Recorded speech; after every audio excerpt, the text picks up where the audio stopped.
Hi, I'm horror author Paul Edwards. Tonight I'm watching The Evil of Frankenstein from 1964, starring Peter Cushing. This was the third of Hammer Films' Frankenstein movies. And already there were starting to become continuity problems. The first Hammer Frankenstein film had been Curse of Frankenstein, with Peter Cushing playing Baron Frankenstein and the great Christopher Lee playing the monster. Well, the second film, Revenge of Frankenstein, picked up where the first film left off, but Christopher Lee did not come back as the monster for the second film, or any later Hammer films for that matter. So it was up to Peter Cushing to carry the franchise. And his Baron Frankenstein would travel through Europe from movie to movie, each time trying to create another monster and each time having disastrous results and then, having to move on to another town. Now, there had been some continuity issues between Curse of Frankenstein and Revenge of Frankenstein. I don't say continuity problems because they could be explained. But in Curse of Frankenstein, the public never knew that there even was a monster. The killings were all blamed on Baron Frankenstein. Only his former tutor, Paul, knew the terrible truth that there had been a monster, because no one else had seen the monster and lived, except for Baron Frankenstein and his tutor. In Revenge of Frankenstein, though, the general public does know that there was a monster created by Baron Frankenstein. And in this film, 3 years have passed since Baron Frankenstein cheated the executioner and is now living a life under an assumed name in another European city, living his life as Dr. Victor Stein. Well, in that film, of course, his true identity was exposed, and once again he cheated death and took up a new practice and a new identity in London as Dr. Frank. And that was where the second film had ended. Evil of Frankenstein, this is the current film, begins with Dr. Frankenstein living life on the lam once again. He is living in Europe, traveling from town to town, workshop to workshop. He does still have the same sidekick that he had in Revenge of Frankenstein, an assistant young doctor named Hans. But here we start to find real continuity problems. Okay. In Revenge of Frankenstein, Hans recognized the Baron from the funeral of Dr. Bernstein and, knew who he was and knew the whole story of the monster.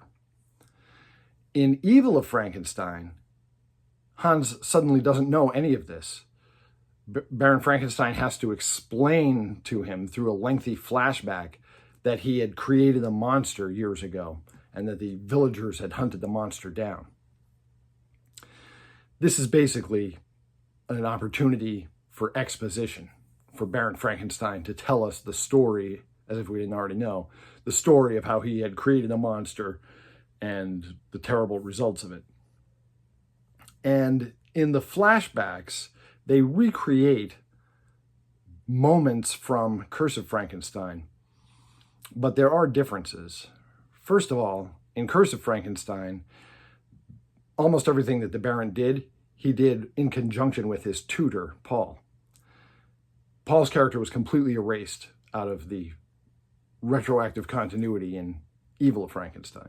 In Evil of Frankenstein, it was the Baron himself, all on his own, who created a monster and used a different style of scientific method to create the monster than he had in Curse of Frankenstein. Because when they made Curse of Frankenstein, they were afraid of getting sued by Universal Studios if they had infringed on the look and feel of the 1931 Frankenstein. But Hammer Studios made a deal with Universal that licensed them to use the look of the Frankenstein monster and related elements, when they made The Evil of Frankenstein. So they changed the look of the monster to look more like the Universal Studios monster. They changed the scientific apparatus to make it much more of an electrical project where huge electric machinery is raising up antennae into the sky and lightning strikes it and zaps the monster to life. And they've changed quite a bit in this flashback segment. And the ultimate ending of the flashback segment has the villagers finding the monster, shooting it, and the monster falling presumably to its death. That did not happen in Curse of Frankenstein. The monster was shot and fell presumably to its death at one point during Curse of Frankenstein, but he wasn't shot by the villagers. He was shot by Paul. The villagers never knew there was a monster in the first film. So Evil of Frankenstein finds Baron Frankenstein and Hans on the run through Europe, and they decide that they're going to return to the Baron's hometown where the first movie took place, and they're going to take all of the treasures and artwork, anything of value from his abandoned mansion, and they're going to sell it so that they can finance their continued experiments and lifestyle. So they get to the Baron's hometown and find that the castle has been plundered. Everything of any value inside the castle has been stolen by the locals as an asset forfeiture. And so there's nothing there for them. However, the Baron is, of course, recognized, despite his arrogant belief that he wouldn't be. He's recognized pretty quickly, and as he goes on the run from the locals, he heads up into the nearby mountains and discovers, of all things, the Frankenstein monster that he made in the first film. So now he takes the monster, brings it back to his old laboratory, and picks up right where he left off in the first film, working on building a monster. And, in this case, repairing the monster he already had. This makes no sense at all, plot-wise, because the Baron has already been discovered by the locals. They already know that he's back in town. So, and they certainly know where he lives because they've plundered his house. So it should be pretty obvious to them to come to the Baron's old house and look for him there. And the monster's laboratory now is in the basement of the homestead, whereas before it had been in an upper room. And the layout of the castle is all different. But basically, we're looking at the same general setup as they had in Curse of Frankenstein in terms of the villagers knowing where he lived and worked and made his monster.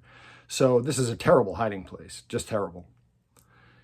And what happens with the monster is that Baron Frankenstein manages to revive his body, but not his mind. His mind just seems to be dormant. And he's in this perpetual coma. And the Baron gets the bright idea to use a carnival hypnotist to hypnotize the monster and snap him out of his inert state and make him respond to commands. And the hypnotist does come, and he does hypnotize the Frankenstein monster. And he has success in getting the monster to understand and obey him. But now the monster is under the control of this shady hypnotist. What would you do if you had hypnotic control over the Frankenstein monster? Okay. I don't know what you thought of, but I'm sure whatever you thought of wasn't good, because that's just human nature. Human nature is they did not use the Frankenstein monster, for some altruistic purpose. The guy who has hypnotic control over the Frankenstein monster immediately uses him to start stealing for him. And when the helpless townspeople have yielded enough treasures to satisfy the hypnotist, he then turns the monster to getting revenge on his enemies. And he sends him down into the village to, quote unquote, punish the people who he feels have done him wrong. Well, of course, all of this leads the townspeople straight back to the Baron's house. And there's a final showdown where the villagers arrive to put an end to the monster's rampage, as well as to the Baron himself.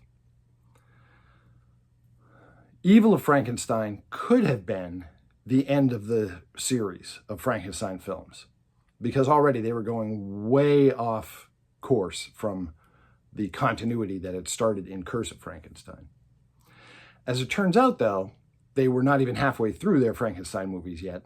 The Frankenstein series of Hammer films was going to continue on into the future and go much, much further off course. The next film would be Frankenstein Created Woman, which took the series in a completely different direction. But as sequels go, The Evil of Frankenstein is serviceable in the sense that it works as a standalone movie. You don't have to have seen Curse of Frankenstein or Revenge of Frankenstein for this film to make sense. You could just start watching Evil of Frankenstein and it's a complete story with a beginning, middle, and end. And if this is the only Frankenstein film you ever watch, it does a good enough job of showing the creation of the monster, the rampage of the monster, and the final fate of both the monster and Baron Frankenstein. And if the series had ended here, it would have been a reasonably good way to end the Frankenstein series. But of course, money talks, and the Frankenstein series lived on. I try to follow the rule that any individual chapter in an ongoing franchise should work as if it were the last story. For example, if you have an ongoing character like James Bond, I think that the movies that work best are ones that could have been the last movie if that was where they decided to end the series. And then if you want to come back with more, great. But each individual installment should serve as a possible ending. When Joss Whedon did Buffy the Vampire Slayer, he had in mind every single season. He had in mind writing the season finale as if it were going to be the series finale. And then if they got renewed for another season, great. But he always had in mind, if this is the last season, this is how I'm going to end it. And it went on for 7 seasons, but each individual season had an episode at the end which could have been the series finale. I thought that was a very good approach. My book series, the Mourner's Woods books, are all freestanding stories. You don't have to have read one book to understand another. There are no characters in common from one book to another. The events of one book do not affect the events of another book. So for each individual Mourner's Woods novel, if you only pick one and that's the novel that you read and you never read any others, then for you, that's the story of Mourner's Woods. And it has a beginning, middle, and end, and you don't need to have read the last one or now go and buy the next one in order to follow the story. I really can't stand when franchises do that. That really bothers me. That all started with The Empire Strikes Back. The Empire Strikes Back was the first movie that was ended with a cliffhanger with, to be continued in the next movie. And although I love The Empire Strikes Back, I think it set a terrible precedent of people in the entertainment industry thinking that now any book, any TV show, any movie, they don't have to have an ending to the story. They can just end it on a cliffhanger and make you buy the next book or buy a ticket to the next movie. I am completely against that. And I would never do that in any of my books. Anytime you read a Mourner's Woods book, you're going to get a full story, beginning, middle, and end. And I think Evil of Frankenstein did a good job of presenting us with a beginning, middle, and end as a standalone film. Listen, if you enjoy vintage horror and classic monsters, check out my book series, the Mourner's Woods books. I'm self-published on Amazon.com. I've got 6 of them in print as of right now. I'm working on the 7th, so by the time you see this video, there could be more. And my name again is Paul Edwards. My books are the Mourner's Woods books. Thanks for spending some time talking with me about the Evil of Frankenstein. I'll see you in Warner's Woods.